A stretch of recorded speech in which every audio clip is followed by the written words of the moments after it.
What if hating summer isn't a character flaw, but a nervous system doing exactly its job? Everyone around you is glowing about pool days and road trips and golden hour selfies. Meanwhile, you're staring at the calendar like June just declared war on your peace. You don't hate joy. You hate sweat, sunburn, and pretending to be thrilled about both. So tell me in the comments on a scale of 1 to 10, how much do you dread summer? Stick around, because by the end of this you'll understand exactly why you feel this way. Here's something nobody puts on a beach towel. Summer is the only season with a mandatory mood. Nobody questions your vibe in January, but summer shows up expecting a personality upgrade. It's like the sun got promoted to manager and started scheduling your whole life. There's no memo in November demanding you feel a certain way about the cold. But summer arrives with an unspoken contract you never actually agreed to sign. So what's actually going on inside people who flinch at all this brightness? Let's start with something researchers have been quietly confirming for years now. Turns out, roughly 1 in 5 people have a nervous system built to absorb more of everything. Psychologist Elaine Aron calls this trait high sensitivity, a deeper processing of every input. It's not a disorder, it's a different setting, like a microphone turned up louder. Summer floods that system non-stop. Heat, glare, noise, no off switch anywhere in sight. That endless heat doesn't just feel uncomfortable, it can tip into a heavy, simmering dread. You're not overreacting.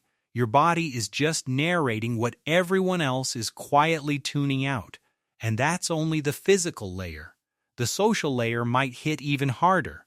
Here's the part almost nobody admits out loud until it's already ruined their July.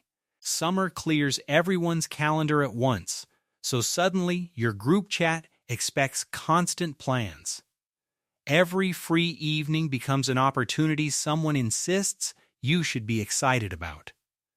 If open availability drains you instead of exciting you, try explaining that without sounding ungrateful. That fatigue is real, even when the reason feels embarrassing to say out loud. Then guilt sneaks in, because apparently you're not even allowed to just feel tired. You catch yourself thinking I'm supposed to want this, and that thought turns sour fast. It follows you around all season like a shadow that showed up uninvited. Does any of this sound familiar yet, or is it just me who feels this way? Now let's talk about something that genuinely catches people off guard every time. Those long summer days aren't just emotionally draining, they're chemically messing with your sleep. Extra daylight suppresses melatonin, which pushes back when your body actually wants to sleep. Your brain reads brightness as a signal to stay alert even at 9 at night. Studies tracking sleep across seasons show summer nights run shorter than winter ones. We're talking about roughly 16 fewer minutes a night, quietly stacking up for months. 16 minutes sounds tiny until you multiply it across 90 straight nights of summer. If you're already sensitive to poor sleep, that's 3 straight months of low-grade depletion. You thought you were just cranky. You were also running on a summer-long sleep debt. And that debt compounds with everything else summer's already asking your nervous system to carry. There's an identity piece here too, one that's easy to overlook until it stings. If the whole cultural vibe of summer just isn't yours, that's worth sitting with. Preferring shade, quiet, and air conditioning over crowds can make you feel out of step. Humans measure themselves against what's around them, so 3 months of misalignment adds up. Spending an entire season feeling like the outlier quietly wears on your sense of self. That's why September sometimes hits like relief so big it almost feels embarrassing. That relief isn't random. It's information about what your mind actually needs to feel steady. Pay attention to that wave of relief next time. It's telling you something true. Sometimes the dread is even older than this summer. carried in from one you never fully processed. Maybe school gave your year structure, and summer took that scaffolding away completely. Maybe a hard memory lives in July, or a relationship quietly ended in that same heat. Maybe a childhood home got tense and loud whenever the temperature climbed too high. Your brain doesn't always separate then from now when the sensory cues line up exactly. Sunscreen smell, that late afternoon light, a lawnmower somewhere, instant time travel, no consent required. So that unnamed resistance you feel before summer even starts might be an old echo. A previous version of this season that your nervous system never fully let go of.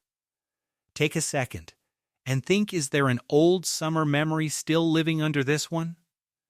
None of this means anything is broken in you. It might actually mean the opposite. Research on introspective personalities links a preference for quiet, cool spaces to real depth of self-awareness. This is sometimes called thinking introversion, engagement with your own inner world and imagination. The people most at peace inside their own heads usually worked hard to build that space. That's not a runner-up prize. That's a skill most people spend years chasing in therapy. You built that depth partly because pretending to love the heat never actually worked.